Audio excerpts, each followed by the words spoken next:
السلام علیکم ورحمۃ اللہ وبرکاتہ۔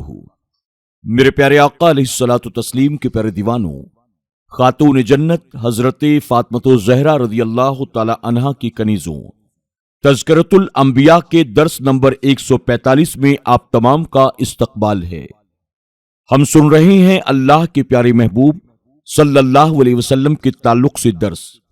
پچھلے درس میں ہم نے اللہ کے پیارے محبوب صلی اللہ علیہ وسلم کے نور ہونے کے تعلق سے سماعت کیا تھا، اور ساتھ ہی مختلف عقائد والوں کے جو اعتراضات ہیں ہم نے ان کے اعتراضات کے جوابات بھی سماعت کیے تھے۔ آج کے درس میں انشاءاللہ مزید اس کے تعلق سے ہم کچھ باتیں سنیں گے، لیکن آئیے اس سے پہلے حسب معمول اللہ کے پیارے محبوب صلی اللہ علیہ وسلم کی بارگاہ میں درود و سلام کا نذرانہ پیش کر لیتے ہیں۔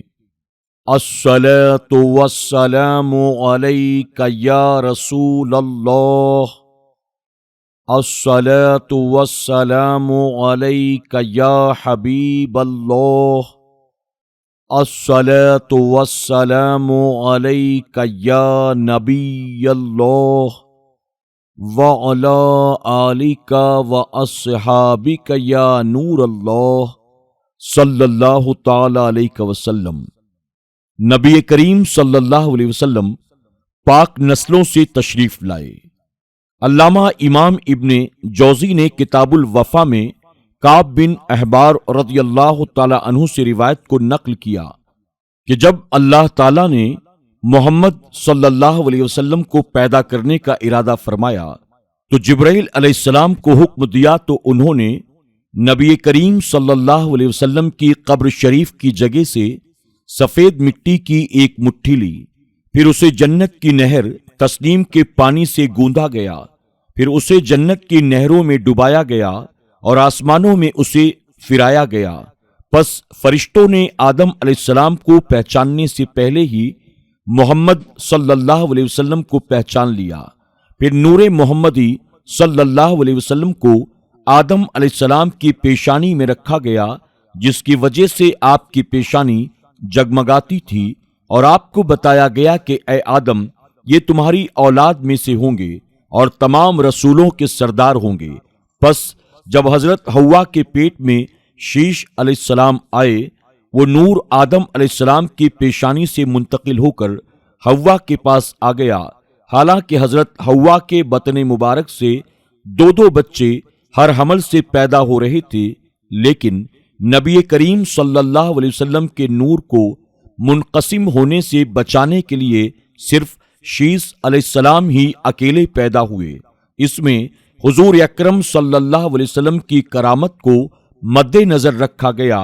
پھر آپ کا نور ہمیشہ سے پاک ہستی کی طرف منتقل ہوتا رہا، یہاں تک کہ آپ کی والدہ آمنہ رضی اللہ تعالی عنہا نے آپ کو عبداللہ بن عبد المطلب سے جنا۔ خیال رہے کہ پاک نسلوں سے منتقل ہونے کا مطلب یہ ہے کہ آپ کے آباء و اجداد بدکاری اور کفر سے پاک تھے۔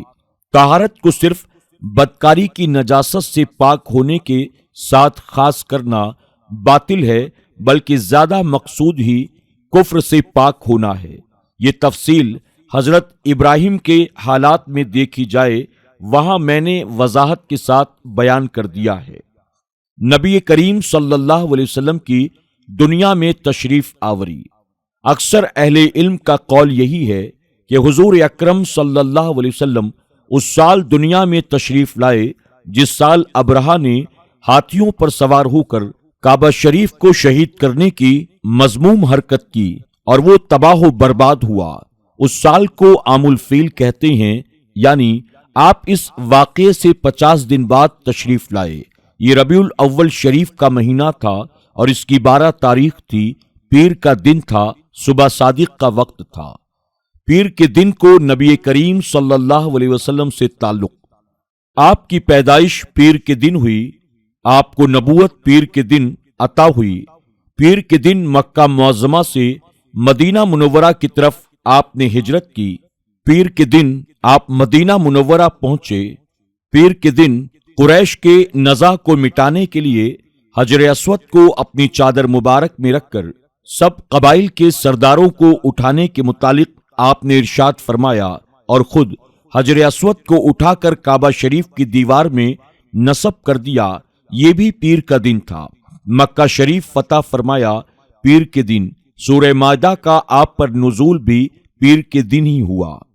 نبی کریم صلی اللہ علیہ وسلم کا نور منتقل ہونے کے بعد بھی اثر انداز رہا۔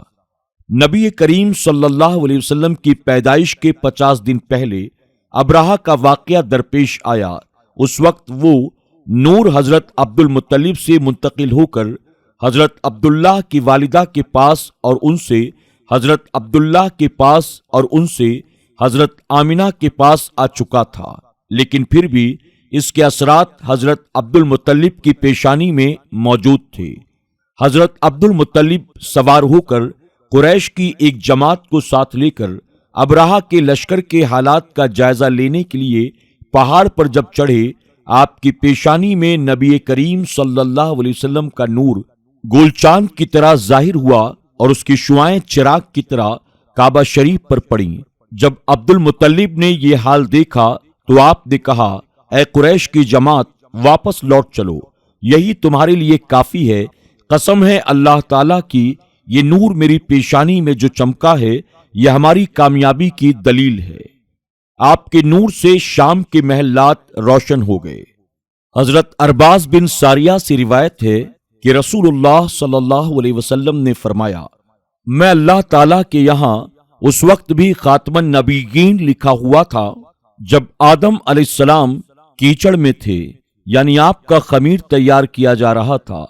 تمہیں اپنے اول امور کی خبر دے رہا ہوں کہ میں ابراہیم علیہ السلام کی دعا ہوں، عیسیٰ علیہ السلام کی بشارت ہوں اور اپنی ماں کا خواب ہوں جو آپ نے اس وقت دیکھا جب مجھے پیش فرمایا کہ آپ سے ایک نور ظاہر ہوا جس سے شام کے محلات روشن ہو گئے۔ دعوی ابراہیم علیہ السلام سے اشارہ اس طرف تھا جو ابراہیم علیہ السلام نے تعمیر کعبہ کے بعد دعا کی تھی کہ اے ہمارے رب، ان میں سے ایک رسول مبعوث فرما جو ان میں سے ہی ہو۔ بشارت عیسیٰ سے مراد جو عیسیٰ علیہ السلام نے فرمایا، آپ نے بشارت دی کہ میرے بعد ایک رسول تشریف لائیں گے جن کا نام احمد ہوگا۔ خواب سے مراد کیا ہے؟ یا تو خواب ہے یا ظاہر طور پر دیکھنا مراد ہے۔ اس پر شیخ عبدالحق محدث دہلوی رحمۃ اللہ تعالی تحریر فرماتے ہیں، اگرچہ ظاہر طور پر تو یہ سمجھ میں آتا ہے کہ آپ کا نور کو دیکھنا جس سے شام کے محلات روشن ہوئے خواب کا واقعہ ہو، لیکن احادیث میں یہ واقعہ جاگتے ہوئے بھی درپیش آنے کا ذکر ہے۔ خواب کا واقعہ اس طرح بیان کیا گیا ہے کہ آپ کی والدہ نے خواب دیکھا کہ کوئی شخص میرے پاس آ کر مجھے کہہ رہا ہے کہ تمہیں معلوم ہے کہ تم اس امت کے سردار اور نبی سے حاملہ ہو چکی ہو۔ مناسب یہی ہے کہ اس حدیث میں رویا سے آنکھ سے جاگتے ہوئے دیکھنا مراد لیا جائے۔ راقم کے نزدیک اس حدیث میں خواب کا معنی لینا ہی حقیقت سے دوری کی علامت ہے، اس لیے کہ ہین وضاعتنی ظرف ہے راعت کی، جس وقت میری والدہ نے مجھے پیش کیا اس وقت دیکھا۔ پیدائش کے وقت خواب کا دیکھنا ناممکن ہے۔ اس حدیث میں ظاہری طور پر دیکھنا مراد لیا جائے تو یہ معنی ظاہری ترکیب کے بالکل مطابق ہے۔ خواب والا معنی لینا تکلفات و تاویلات سے خالی نہیں ہے۔ نبی کریم صلی اللہ علیہ وسلم کی پیر اور ربیع الاول شریف کو پیدائش میں حکمت۔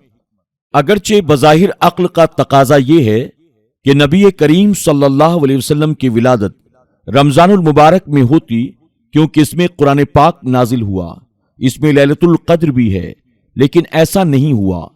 ان 4 مہینوں میں آپ کی پیدائش نہیں ہوئی جنہیں عزت والے مہینے کہا گیا ہے۔ شعبان کی 15ویں شب میں آپ کی پیدائش نہیں ہوئی۔ جمعہ کے دن، جمعہ یا جمعہ کی رات کو آپ کی پیدائش نہیں ہوئی۔ اس میں کیا حکمت ہے؟ اس میں سب سے بڑی وجہ یہ ہے کہ اللہ تعالیٰ نے حضور اکرم صلی اللہ علیہ وسلم کی ولادت سے اس زمانے کو مشرف فرمایا جس میں آپ پیدا ہوئے، یعنی ربیع الاول اور پیر کو آپ سے بکمال بنایا گیا۔ اگر دوسرے بابرکت اوقات میں آپ کی پیدائش ہوتی تو وہم ہوتا کہ آپ کو شاید کسی مہینے یا کسی دن یا کسی وقت سے کمال ملا ہے۔